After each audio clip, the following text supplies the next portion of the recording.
Good morning. Welcome to Bazaar Morning Call. I'm Lata and with me are Sonia and Anuj. It's not a terribly good morning if you looked at the handover from Wall Street and even the current performance of the Asian indexes. Well, it's really a COVID fear. The cases in US itself rising to 26,000 and the numbers, I mean, that's the weekly average. That's double what it was a month ago. So that's perhaps casting its shadows on Wall Street. The point is the market falls and then we look for reasons. Yesterday, the reason given was inflation and today the reason given is growth. So, I would take the reasons with a pinch of salt, but what is giving the growth scare some bit of importance as an argument is the way in which the bond yields have moved. And bond yields have moved below 1.20 in the US. I'm referring to the US 10-year. That's the lowest in 5 months, and bond yields normally are a good indicator of growth and inflation expectations, though even that market can be moved hither and thither by technicals.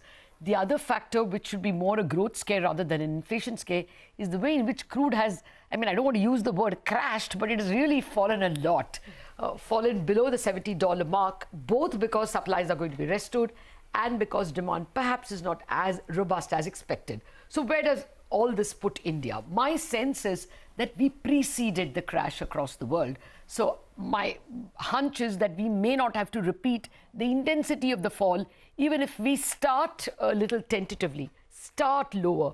What might work for us is the fact that crude being lower is actually a positive. We also had our own inflation fears.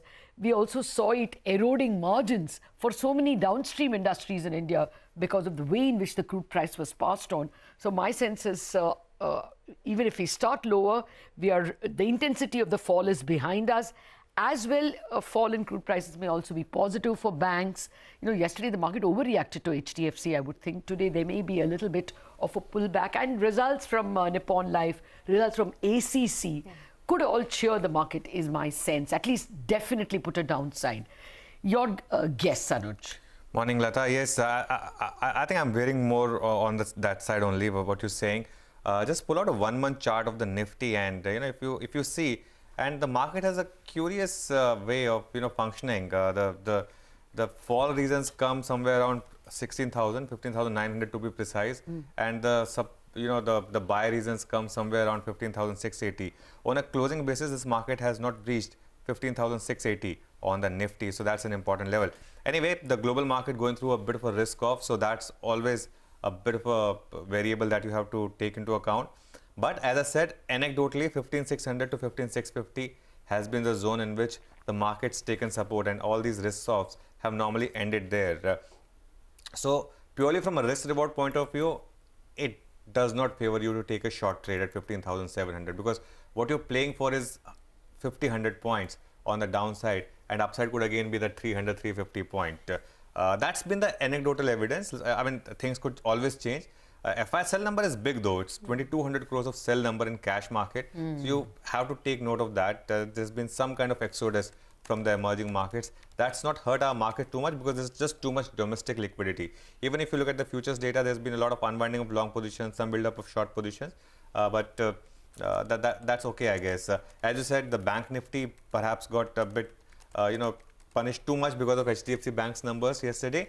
And in that context, I think Bajaj Finance's numbers become extremely, for me, that's the most important number to track today. I think Shankar Sharma was making a very important point yesterday that, you listen to what HDFC Bank has to say for banks, and you listen to what Bajaj Finance has to say for NBFC. So that's an important number to track. I think the other important, variable to track is the mid-cap market. Yesterday, the advanced decline was even Stevens, even for a very bad day, 1:1. So that, I think, for me, is the key to watch out for now. Morning, Sonia. Hi, Anuj. Good morning. You've put so many points on the table. Just wanted to react to some of them. You were talking about how there's a risk off globally, and rising COVID cases is a concern, not just in the US, where the US is averaging about 30,000 cases per day, but now Britain, after lifting its lockdown, has reported 54,674 cases in the last 24 hours. Just to put it into perspective, in the peak of the pandemic, Britain was averaging 59,000 cases per day. So, it is a bit of a worry what's happening across the globe. And as you said, FI selling not just yesterday, it's been the third straight day now that we've seen selling from FIIs. HCL Tech's numbers as well, they've sort of reported below their peers, they've underperformed their peers. That's something that the street may not take too well. And lots of results today, not just Bajaj Finance, Asian Paints, but you have names like ICICI Pru, Syngene that come out with their numbers, so we'll track that. But Anuj, although you said taking a short position is something that is not advisable, will this market give you many dips to buy into it? I mean, do you get a sense that the texture could become a bit jagged now because of the way the global cues are panning out? Sonia, I look for positivity in almost everything. Take for example the UK number that you mentioned, 54,000, right, which is almost at par with the previous peak. The previous peak, the death number in UK was 1,000. Yesterday it was 19. So one thing which clearly stands out is that vaccination is working. I think that is for me the most important thing. And same is the case with US. This is clearly a problem of vaccinated versus unvaccinated, haves versus have-nots. And in that case, I think it's unfortunate that we had to go through this crisis. But sooner or later, I think you will move towards more and more vaccination, especially in countries like Brazil, Indonesia, and India as well. Hopefully by December, January, we'll have almost everyone vaccinated with at least one dose, and perhaps half the population with both doses. So I think that is something which the market knows. So I think this is just an excuse. The market had run up a lot. The market wanted to fall, so the market's latched onto that. As I said, the excuses come, or the market falls, and then the reasons come. Same thing happens when the market rallies. 2 or 3 days down the line, you would realize, but perhaps this was a buying opportunity. The market would rally again. That's been the pattern so far. The pattern can always change, but I give a lot of importance to patterns. So for me, that's the pattern which has held out, and I see no reason why it should not hold out once again. Yep. I think yesterday, even after the fall, the S&P is only 3% off its peak. Yeah. And apparently ended above the 50-day moving average after dipping below that. So, and I take your point, it's not just in India that we have this excessive demat account opening. All over the world, retailers are taking things into their own hands, either because of work from home or because digitization of trading has made things simpler. Yeah. So there is this mass exodus and entry into stocks because of algo trades and because of the availability of information. Maybe we should get used to that as a new norm or a new normal, the serious volatility in markets. But I think given the liquidity, there's no denying that the bottom of the market is really protected as of now. Let's get experts and weigh in on their views. The equity call of the morning comes from Mixo Das of JP Morgan. He says their macro model for MSCI Asia ex-Japan earnings suggests a 35% growth in 2021, followed by 12% in 2022. He says immediately ahead, macro data over Q2 suggests that Asian EPS should match expectations of strong growth. He says the de-risking in developed market equities in recent days appears to be stemming from a combination of growth concerns and profit-taking.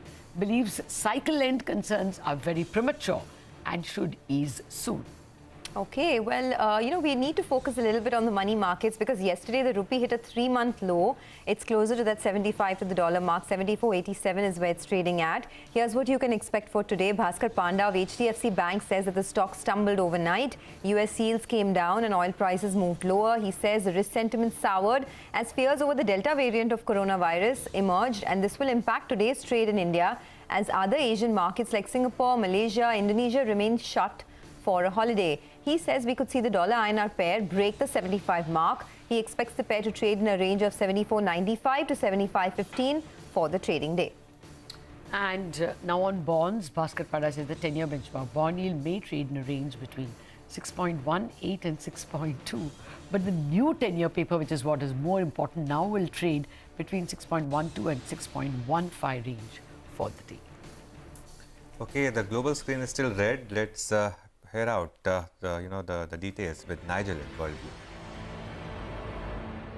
Well, that's right. The screen is red. The positive, though, is that the Dow Jones came off close to around 220 points from the low point of the day, and IBM came out with its set of numbers post-market hours, and that was fairly good as well. That's a Dow component as well. So, could expect a bit of a pullback, at least a couple of positive factors. What played out yesterday? The rising COVID cases, in the United States as well as in the United Kingdom. So, in the United States, well, the 7-day average is at around 26,000 odd. In the previous month, the 7-day average was at around 11,000 odd. Even in United Kingdom, well, you're having close to around 48 to around 54,000 cases on a daily basis. That's a bit of a worry, and that's what gave rise to concerns in terms of, growth concerns as well. There's nowhere to hide. If you look at financials, industrials, energy, you had selling pressure across the board, and growth concerns and global-facing stocks, well, they got hit. So Boeing, General Motors, as well as Caterpillar, all of them were under pressure. And some of those unlocked themes, well, they came in for selling. Whether you're looking at some of those cruise liners or the aviation stocks, they lost anything between 4 to around 6% in trade yesterday. It wasn't just the equity markets.